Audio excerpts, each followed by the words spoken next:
La clasificación binaria, es decir, clasificación en dos clases, y el problema de predecir probabilidades son problemas que están íntimamente relacionados. Vamos a ver la definición de ambos problemas y cómo se puede convertir entre uno y otro. Entonces, siguiendo el ejemplo de predecir la probabilidad de aprobar, si tenemos un conjunto de datos en donde conocemos las horas que estudia un alumno y la probabilidad que tiene de aprobar, lo podemos ver aquí. Lo podemos tratar como un problema en donde yo tengo que hacer una regresión, pero tengo que predecir entonces la probabilidad ahora, que es un número entre 0 y 1.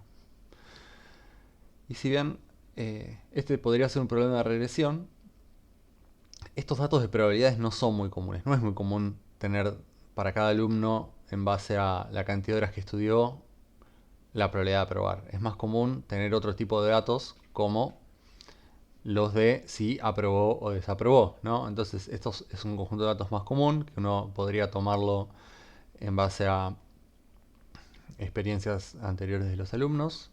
Entonces, en este caso tengo las horas estudiadas como entrada, pero como salida tengo la probabilidad de aprobar, que es un 0 o un 1. Y si yo miro esto acá, sí, o sea, codificando estas dos clases como 0 y 1.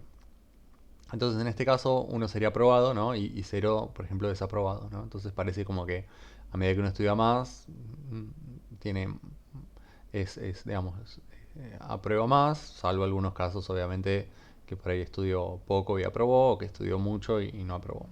Y estos datos, como decía, son más fáciles de obtener. Entonces, ¿cómo se relacionan estos dos problemas? Bueno, primero tenemos que ver que podemos convertir de probabilidades a clases. Y el método más común es utilizando un umbral. Un umbral es un valor entre 0 y 1. Bien, entonces si la probabilidad de aprobar es mayor que este umbral, decimos que la persona va a estar aprobada, y si no, consideramos que está desaprobada.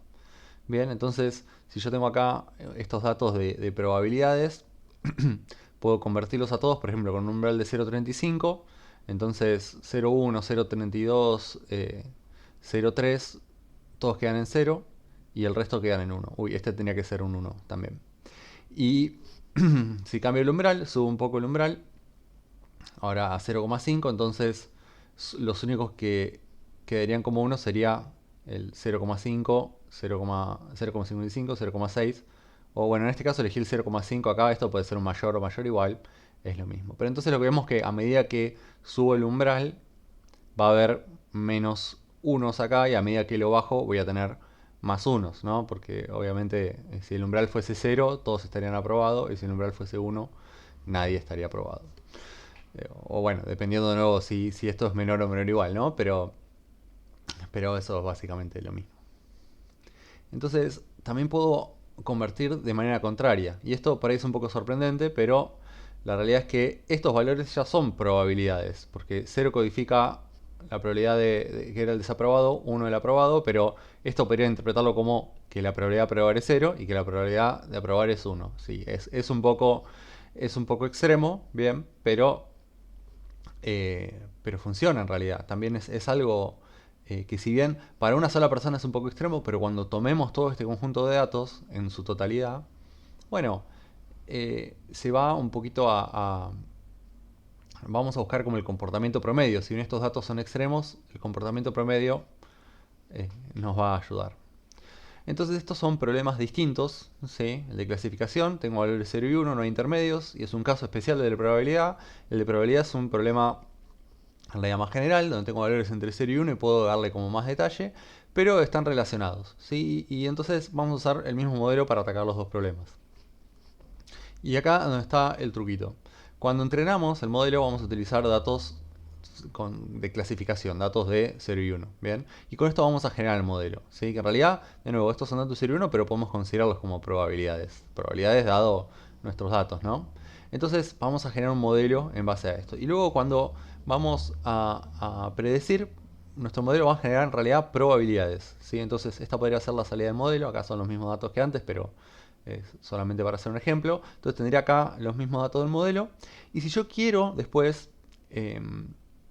convertir esto a clases, digamos, a decir, bueno, este es de la clase cero, que es la clase de los desaprobados, y este de la clase uno de las aprobados. En este caso elegí cero y uno para aprobado y desaprobado, pero bueno, podríamos pensarlo con otro tipo de datos, ¿bien? No sé, si es un gato o no en una imagen, o no sé, si es de día o no también en una imagen. Bueno, o sea, si es la persona, no sé, si identificamos por voz, podríamos decir si es la persona o no. Eh, entonces, en este caso, esta manera me sirve para tener una decisión final, ¿no? Para decir, bueno, a esta persona le voy a decir que va a desaprobar, entonces con esta, ¿no? Si yo tuviese que recomendarle al alumno qué hacer y le digo, mira, con 7 parece que vas a desaprobar, entonces deberías estudiar más, por ejemplo. Entonces, en ese caso, el umbral más común, acá podría usar varios umbrales, pero un umbral bastante común es usar 0,5 como valor, ¿no? Que pareciera ser lo más estándar en el sentido de que, bueno, lo pongo a la mitad y bien, vemos qué pasa. ¿Sí? O sea, más de 0,5 dirías, tendrías más que chance, ¿no? Si 0,5 es la chance como de aprobar aleatoria, bueno, sería eso. Si no, por ahí tenemos que ver, de acuerdo a nuestro problema, cuál es el mejor valor de U.